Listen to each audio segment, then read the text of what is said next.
So let's go through the innovators now. So Assalamu alaikum wa rahmatullahi wa barakatuhu. So some of the innovators among the philosophers and others claim that there are others who could create alongside Allah, and they quoted the evidence in the verse in which Allah says, so blessed is Allah, the best of creators. Al-Mu'minun, verse 14. So according to them, Allah affirmed that there are other creators alongside him. So this is what they've interpreted from this meaning, and the response to that is that creation, when attributed to created beings, refers to which involves turning something into something else, such as turning clay into a jug, wood into a wheel, and so on.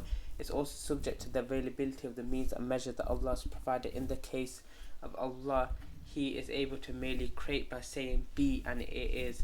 So this is why, brothers and sisters, it is so important to learn the tafsir of the Quran, to understand the Quran, to not just interpret the Quran as if you're interpreting a book that you're reading at home, a book you're reading, a storybook that you're reading, thinking that you can interpret it whichever way you think, and think what's going to happen, or you think this is what they mean.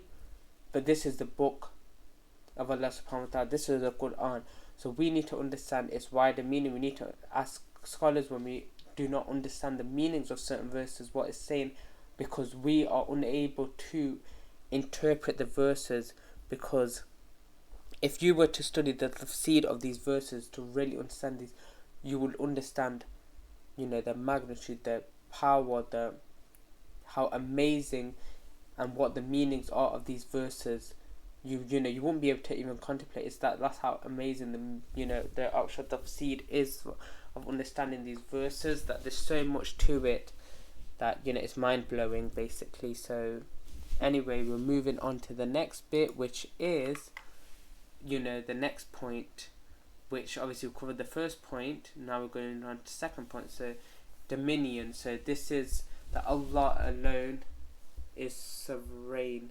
So there's a great deal of evidence for that, including the following in Surah Al-Imran verse 26, where Allah subhanahu wa ta'ala says, say, O Allah, owner of sovereignty, you give dominion to whom you will, and you take dominion away from whom you will. The verse in which Allah says in Surah Al-Mulk verse 1, blessed is he in whose hand is dominion, and he is over all things competent. The verse in Surah Al-Isra verse 111, where Allah says, and say praise to Allah who has not taken a son and has had no partner in his dominion.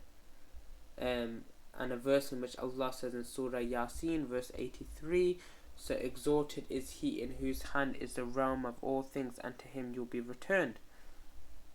And third reason is control.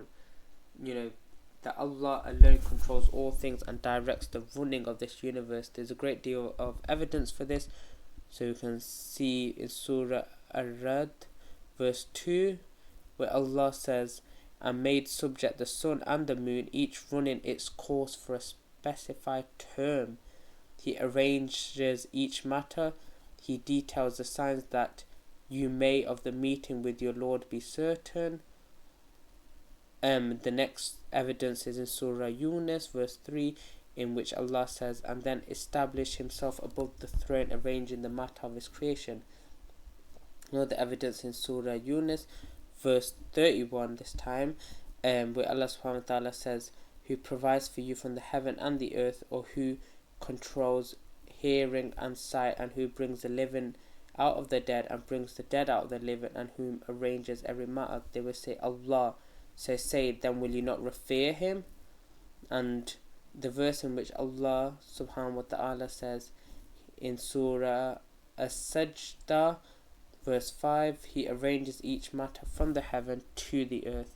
And there are many other similar verses to this as well. So I'm going to conclude this episode here. So I'll catch you in the next episode to go into more detail into Tawheed, so we can worship Allah the way He is deserved to be worshipped, to the best of our ability. Wa sallallahu wa baraka ala nabina Muhammad. Astaghfirullah. Assalamu alaikum wa rahmatullahi wa barakatuh.